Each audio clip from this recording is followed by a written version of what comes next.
우리는 지난주 벌레가 생기고 냄새가 나는 만나에 관한 말씀을 묵상했죠.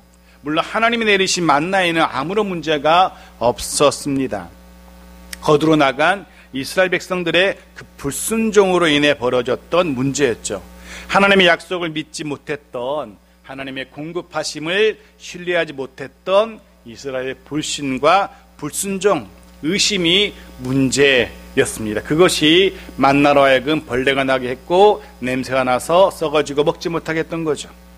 오늘도 역시 만나와 관련된 말씀이 이어집니다. 어떤 말씀인지 오늘도 우리에게 들려주시는 성령 하나님의 은혜가 있기를 바랍니다.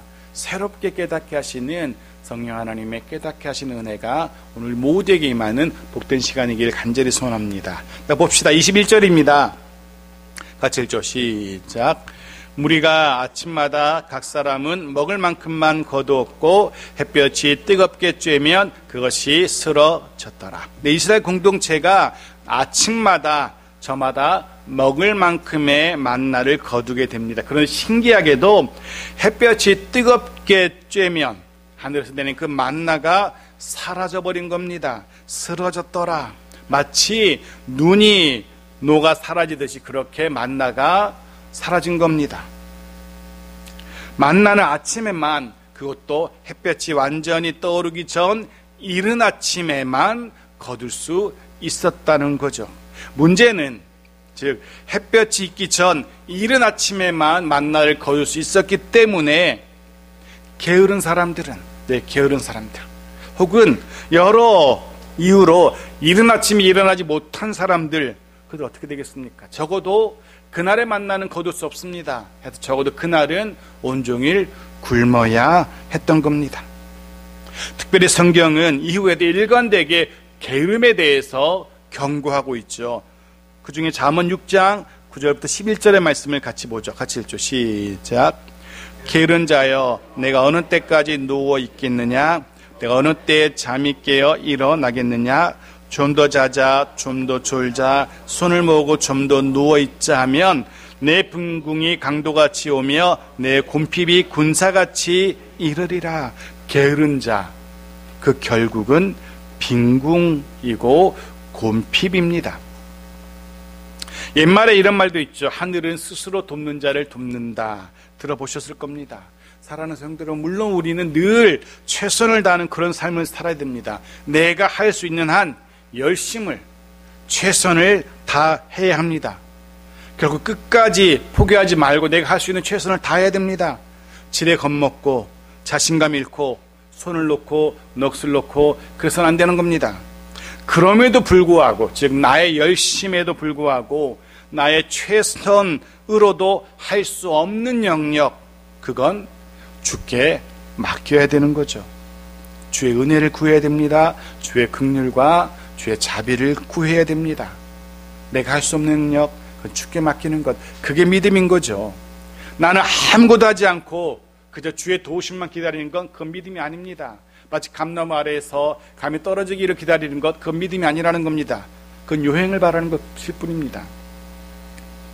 성경은 우리에게 할 수 있는 최선을 다할 것을, 이른 아침에 나가서, 일찍 일어나 이른 아침에 나가서 거두어야 된다라고 말하고 있는 겁니다. 또 한 가지 본문에서 깨닫게 되는 진리가 있죠.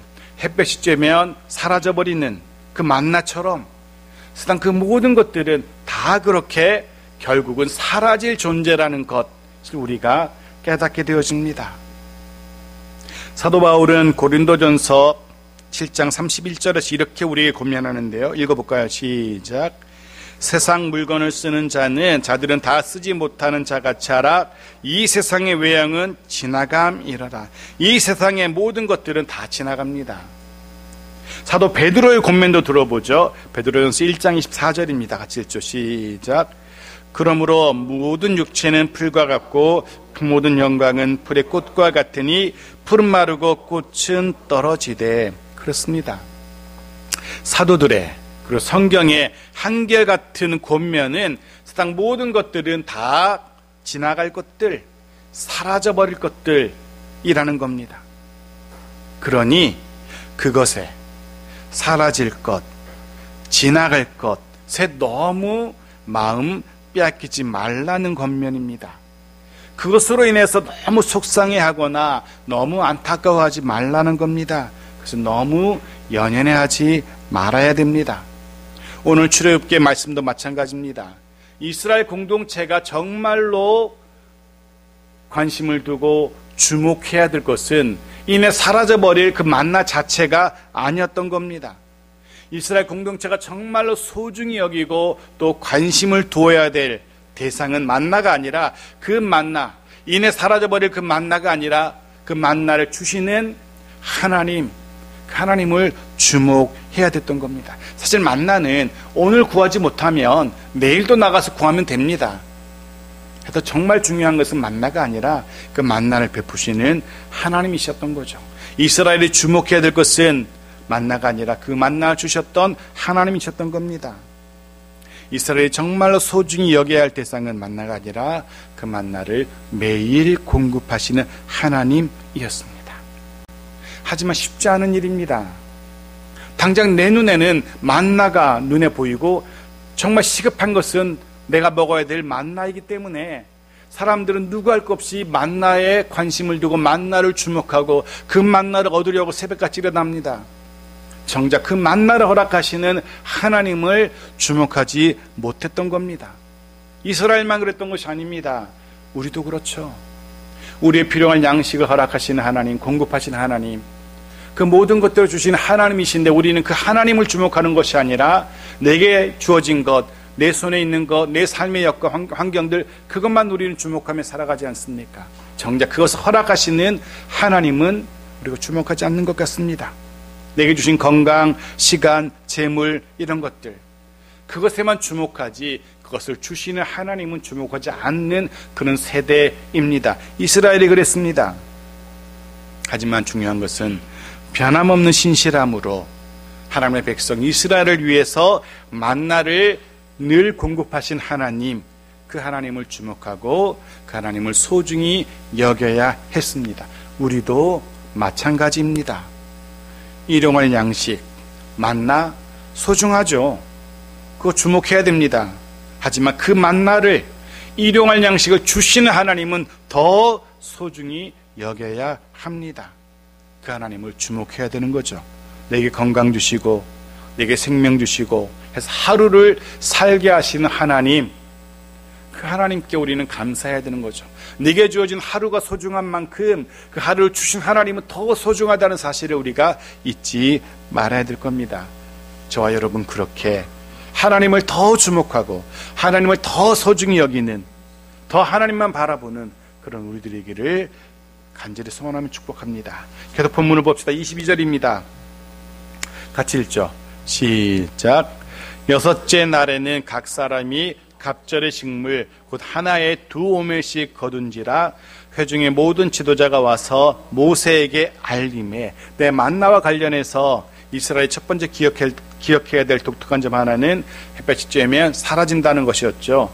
또 하나가 있습니다. 만나와 관련해서 이스라엘이 반드시 기억해야 될 것 하나 더 있습니다. 무엇입니까? 여섯째 날에는 갑절의 식물, 즉 2배로 만나를 거둘 수 있었다는 겁니다. 거두어야 했다는 겁니다. 여섯째 날에는 지난 5일 동안 매일같이 거두던 것에 2배, 2오멜을 거두어야 했습니다. 이유도 23절에서 밝혀지죠. 23절 같이 읽죠. 시작.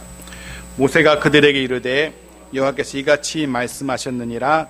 내일은 휴일이니 여호와께 거룩한 안식일이라.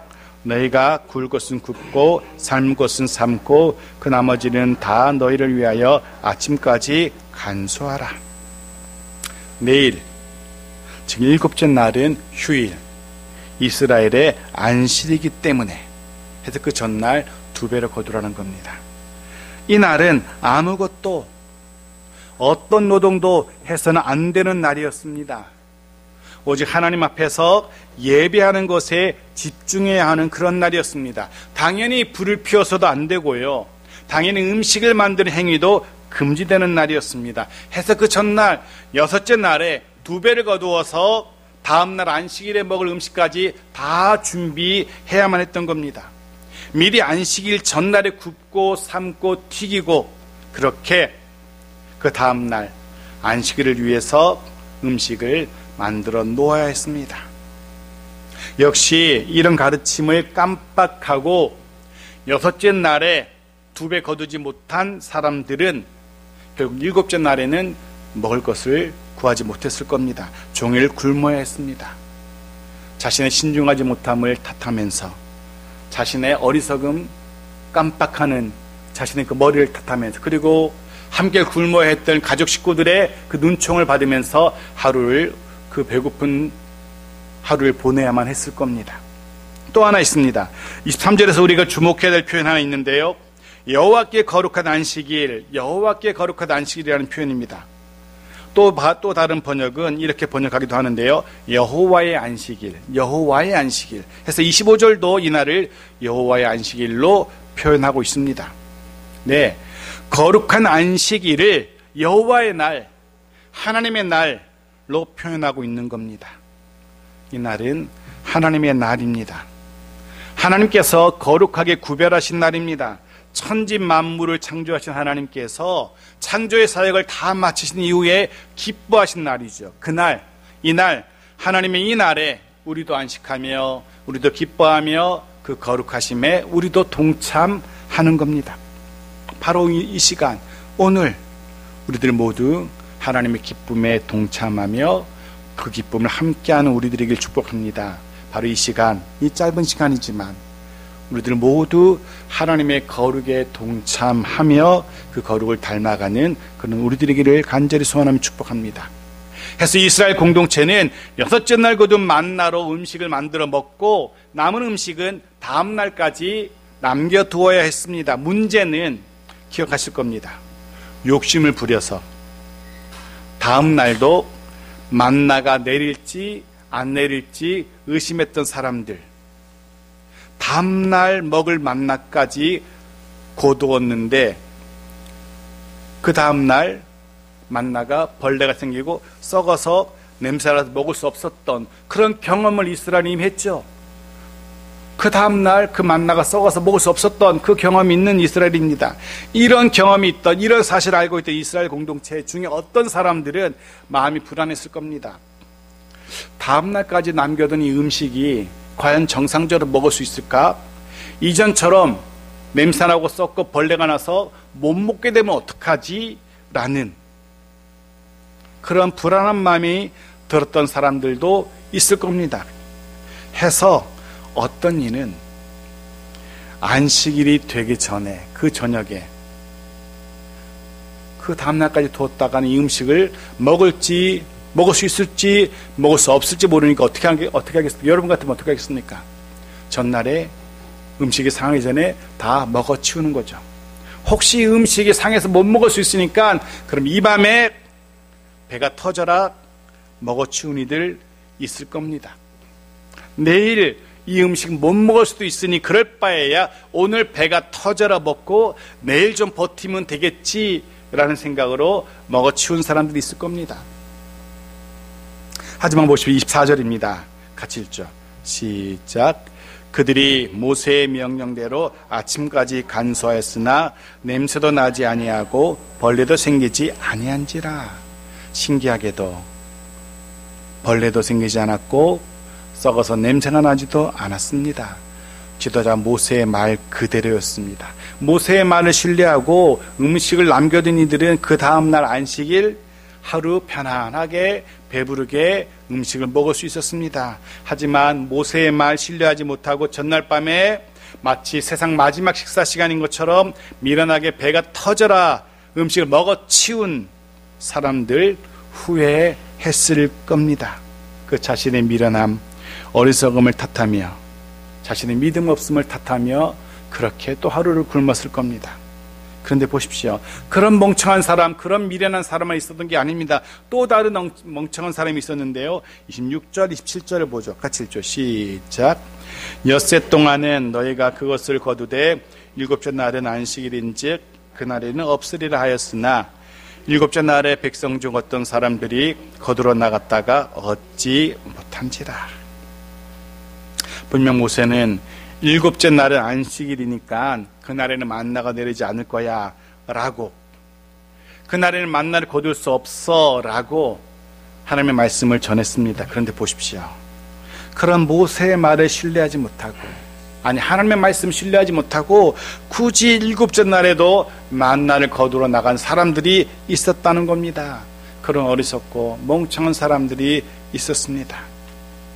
말씀드린 것처럼 이건 만나, 즉 음식의 문제가 아니었습니다. 이건 신뢰의 문제였던 거죠. 지도자 모세를 향한, 또 모세를 세우신 하나님을 향한 신뢰의 문제였던 겁니다. 모세의 말, 또 하나님의 말씀을 신뢰하지 못했던 이스라엘 백성들의 불순종의 문제였던 겁니다. 단순히 음식의 문제가 아니라 순종과 불순종의 문제였던 겁니다. 기억하실 겁니다. 지난주에도 같은 말씀을 드렸습니다. 하나님의 말씀에서 벗어난, 하나님의 뜻에서 벗어난 세상 모든 수고, 그것은 헛된 수고일 뿐입니다. 하나님의 말씀에 불순종한 인생의 모든 노력들은 결국은 헛될 뿐입니다. 그래서 시편 117편 1절 2절 말씀을 같이 보죠. 같이 읽죠. 시작. 여호와께서 집을 세우지 아니하시면 세우는 자의 수고가 헛되며, 여호와께서 성을 지키지 아니하시면 파수꾼의 깨어있음이 헛되도다. 너희가 일찍 일어나고 늦게 누우며 수고의 떡을 먹음이 헛되도다. 잊지 마십시오. 하나님이 함께 하시는, 하나님이 인정하시는, 하나님이 도우시는 우리들 모두의 수고이기를 주의 이름으로 축복합니다. 하나님이 세우시고 하나님이 지키시는 우리들의 인생이고 가정이고 특별히 우리의 자녀들의 삶이기를 주의 이름으로 축복합니다. 28절에는 그런 어리석고 미련하고 고집스러운 이스라엘 공동체를 향한 하나님의 그 다 마음이 드러나는데요. 그 마음이 어떤지 한번 보십시오. 28절 같이 읽죠. 시작. 여호와께서 모세에게 이르시되 어느 때까지 너희가 내 계명과 내 율법을 지키지 아니하려느냐. 어느 때까지 지키지 아니하려느냐. 하나님의 마음이 느껴지시는지, 어떤 마음이 느껴지시는지요. 안타까움, 답답함, 한심함, 이런 마음들이 묻어나는 표현입니다. 어느 때까지. 이 한마디 안에 하나님의 그 답답함이, 그 안타까움이 고스란히 묻어나고 있습니다. 어느 때까지. 그런데 우리는 이 표현을, 똑같은 표현, 이 똑같은 마음을 이전에 한번 출애굽기에서 본 적이 있습니다. 거슬러 가볼게요. 출애굽기 10장 3절입니다. 같이 읽죠. 시작. 모세와 아론이 바로에게 들어가서 그에게 이르되 히브리 사람의 하나님 여호와께서 말씀하시기를 내가 어느 때까지 내 앞에서 겸비하지 아니하겠느냐. 내 백성을 보내라. 그들이 나를 섬길 것이라. 보십시오. 어느 때까지. 똑같은 표현과 똑같은 마음이 기록되어 있습니다. 애굽의 바로를 향했던 하나님의 마음이 그랬습니다. 그런데 보십시오. 이스라엘 공동체가 똑같은 말을 듣고 있습니다. 하나님은 바로에게 느꼈던 그 답답한 마음을 다른 백성이 아닌, 다른 사람이 아닌 하나님의 백성 이스라엘에게서 그 마음을 느꼈던 겁니다. 어느 때까지 그 답답함을 하나님이 직접 택하신 하나님의 백성에서 느끼고 계십니다. 그런 묵상을 하게 되었습니다. 혹 하나님께서 저와 여러분에게서도 그런 답답한 마음을 느끼고 계신 건 아닌지, 그런 생각을 하게 되어지는 거죠. 스스로의 모습을 돌아보아야 됩니다. 나 자신에게도 하나님이 보시기에 답답해하는 그런 한심한 모습은 없는지, 고집스럽게도 하나님의 말씀 신뢰하지 못하고 여전히 내 생각, 내 판단, 내 고집대로, 내 방식대로, 내 기분대로 살아가려고 하는 그런 모습은 없는지 자신을 돌아볼 수 있는 그런 저와 여러분, 말씀의 거울을 비추어서 그런 나를 돌아볼 수 있는 그런 지혜자이기를 소원합니다. 또 한 가지, 또한 하나님께서는 이 만나를 통해서 이스라엘에게, 이 만나를 통해서 만나와 관련해서 하나님께서 이스라엘에게 기대하신 것이 있습니다. 단지 일용할 양식에 감사하라는 것, 하나님께 감사하라는 것, 그것 이상을 하나님은 기대하셨습니다. 하나님은 만나의 공급을 통해서 이스라엘에게 기대하신 것이 있었습니다. 무엇입니까? 내 계명과 율법을 지키는지 그렇지 않은지 보기를 원하셨습니다. 그렇습니다. 하나님께서 이 만나의 공급을 통해서 정확히는 일곱째 날에 내리지 않는 만나, 그것을 통해서 하나님은 안식일을 거룩히 여기는지 그렇지 않은지 보기를 원하셨습니다. 하나님의 백성다운 삶을, 즉 하나님의 말씀을 철저하게 신뢰하며 그 말씀대로 순종하는 삶을 사는지 그렇지 않은지를 하나님은 보기를 원하셨습니다. 해서 하나님은 광야에서 공급하셨던 그 만나를 통해서 이런 삶을 모든 삶의 여정 속에서 철저하게 하나님의 말씀에 순종하는 하나님의 백성다운 삶을 훈련하시기 원하셨습니다. 세상의 삶에서 벗어난, 세상의 삶의 방식과는 전혀 다른, 지금까지의 내 생각, 지금까지 내 판단, 내 고집이 아니라 이제는, 이후로는 하나님만 주목하고 하나님 하시는 말씀만 순종하며 살아가는 이전과는 다른 삶을 하나님은 이스라엘 백성들에게 기대하셨던 겁니다. 이 만나라는 하나의 과정을 통해서, 그런 삶의 훈련을 통해서 하나님은 하나님의 백성이 그렇게 변화되기를 원하셨습니다. 해서 그런 훈련을 위해서 그런 백성 되게 하시려고 심지어 하나님은 이런 방법까지, 조금은 극단적으로 보이긴 하는데 이런 방법까지 동원하십니다. 자, 마지막 29절입니다. 같이 읽죠. 시작. 볼지어다 여호와가 너희에게 안식일을 주므로 여섯째 날에는 이틀 양식을 너희에게 주는 것이니 너는 각기 처소에 있고 일곱째 날에는 아무도 그의 처소에서 나오지 말지니라. 아무도 그의 처소에서 나오지 말지니라. 좀 극단적이죠. 아예 집 밖으로 못 나게 하시는 거예요. 어떤 미련하고 고집스럽고 어리석은 멍청한 이스라엘 백성들이 거둘 수 없다는데 굳이 나와서 거두러 나가니까 하나님은 그러니까 아예 못 나오게 하신 겁니다. 아예 처소 밖으로 나오지 말도록 명령하신 거예요. 사실 이해가 되지 않는 명령이죠. 집 밖으로 나오지 말라니. 이스라엘이 그 한 하루를 얼마나 답답해했을지 충분히 짐작이 됩니다. 하지만 하나님은 그렇게 해서라도 이스라엘이 적어도 일주일 하루라도, 그 안식일 하루만큼이라도 하나님의 말씀을 기억하고 하나님의 말씀을 주목하고 왜 하나님이 그날 이렇게 집 밖으로 못 나가게 하셨는지 하나님의 마음을 좀 이해하기를 원하셨던 겁니다. 오죽했으면 하나님께서 그렇게 하셨을까? 오직 미련하고 고집스럽고 멍청하면. 사랑하는 성도 여러분, 때로는 이해되지 않는 하나님의 말씀 있을 수 있습니다. 답답하기도 합니다. 도무지 납득이 되지 않기도 합니다. 하지만 분명 하나님은 다 계획이 있으십니다. 순종하면, 그리고 시간이 지나면 알게 될 겁니다. 그리고 잊지 말아야 될 것은 지금 이 순간 하나님께, 하나님의 말씀에 순종하는 것, 바로 거기에 복이 있고 생명이 있습니다. 하나님의 말씀에 조금 납득이 되지 않아도 하나님의 인도하심에 순종하는 것, 거기에 길이 있고 그 길이 평안의 길이라는 사실 의심하지 마십시오. 말씀 마칩니다. 하나님만 예배하는 우리들의 이날, 오늘이기를 소원합니다. 하나님을 신뢰하며 하나님의 말씀대로 늘 순종하는 우리들의 또 매일매일이기를 간절히 소원합니다. 더 이상 내 고집, 내 생각, 내 습관, 내 방식 고집하지 않고 내려놓고, 이제는 하나님의 말씀 앞에 다 내 그것들 내려놓고 하나님의 뜻을 따라서 살아가는 우리들이길 바랍니다. 그럴 때 분명 매일같이 공급하시는 하나님의 풍성한 넉넉한 만나를 누리게 될 겁니다. 그럴 때 하나님의 은혜와 복을 누리며 하나님의 인도하심 속에서 평안한 삶을 살아갈 수 있게 될 겁니다. 우리들의 오늘이, 그리고 내일이 하나님께서 우리에게 기대하시는 그런 삶이기를, 하나님의 베푸시는, 하나님이 함께 하시는 영육이 평안한 삶이기를 주의 이름으로 축복합니다. 아멘.